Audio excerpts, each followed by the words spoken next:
So hi guys, my name is Dan. Welcome and welcome back to my YouTube channel. Kaya naman guys, kung bago ka lang dito sa aking YouTube channel, please consider ma-subscribe button and by clicking notification bell para at least ma-update ka sa mga videos na upload natin. So in this video guys, pag-usapan natin ang paggamit ng mga licensed music sa Facebook sa mga ginagawa nating reels.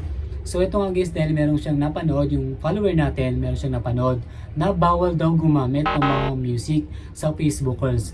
So ito guys, yung explanation to mula kay Meta. So make sure na panoorin mo to para at least maliwanagan kayo. So na gumagamit kayo ng mga Facebook Reels or music sa Facebook Reels, at least maging aware nito sa inyo.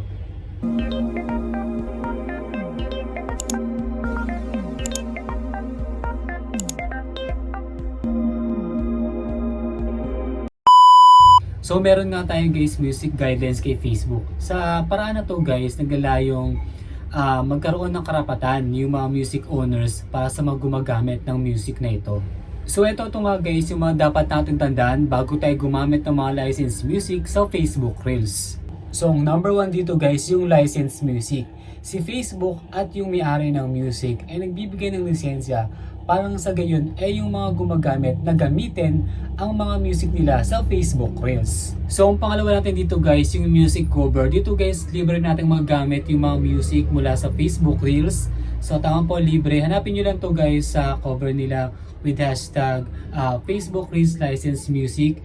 So yan, kapag mag-upload kayo, search nyo lang yon, and then pwede nyo nang gamitin ng libre yon. So ang pangatlo dito guys, yung uncover music. Ito guys yung mga music na hindi man cover ni Facebook tapos ginamit natin.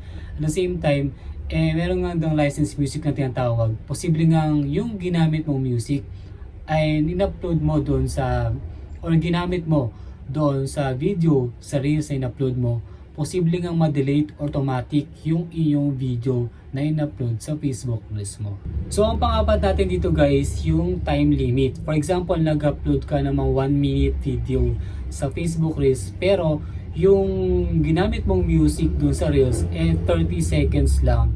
So ibig sabihin mapuputol nga yung video mo.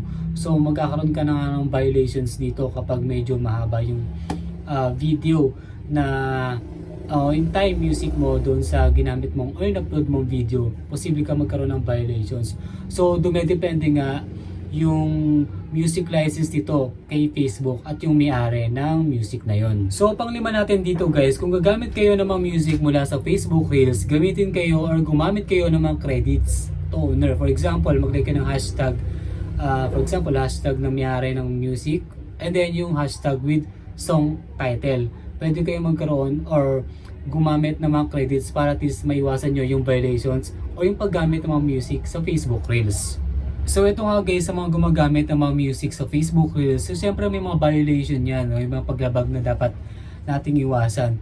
So ano nga ba doon at dapat natin tandaan para at least maiwasan natin yung mga ganitong senaryo. So ang number 1 naman natin dito guys, kapag nilabag natin yung licensed music mula kay Meta, ay posible nga ma-remove yung video natin or ma-auto-delete ito.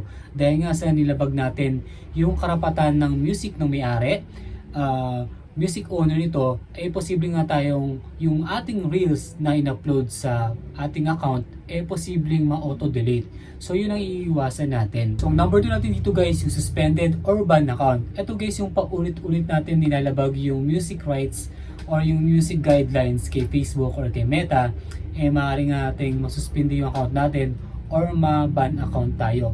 So yun ang iiwasan natin guys. So yun ang gamitin or gamitin yung licensed music na yun na ginamit nyo paulit-ulit dahil nga kayo ng violations.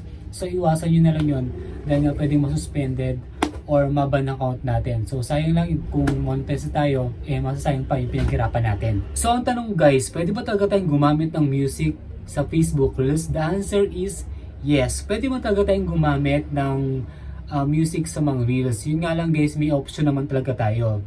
Ito yung guys yung tinatawag na revenue share.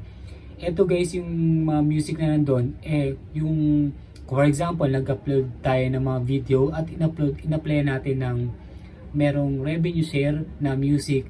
Yung kikitayin natin for example na $100 do sa video na yon, yung 50% nun mapupunta sa atin.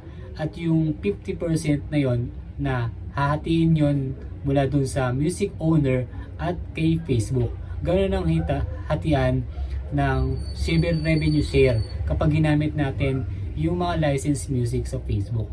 So, kung hindi man tayo gagamit guys, boring naman talaga yung mga video kung walang background music. Pero depende pa rin naman guys sa mga content creator or sa inyo kung gagamitin nyo or re-applyan nyo ng background music. Siyempre, mas maganda pa rin na may background music para at least entertaining yung video natin sa Facebook Reels. Siyempre guys, importante pa rin na maging wise tayo sa paggamit ng mga licensed music sa Facebook Reels dahil kung nagkaroon ka ng violation dun sa music na in-apply mo or ginamit mo, huwag mo lang gamitin, mag-apply ka na lang or gumamit ka na lang ibang music para at least hindi ka maban or ma-restrict yung account mo. So sayang din kasi yung mga pinaghirapan natin, lalo na kung monetize na tayo sa Facebook.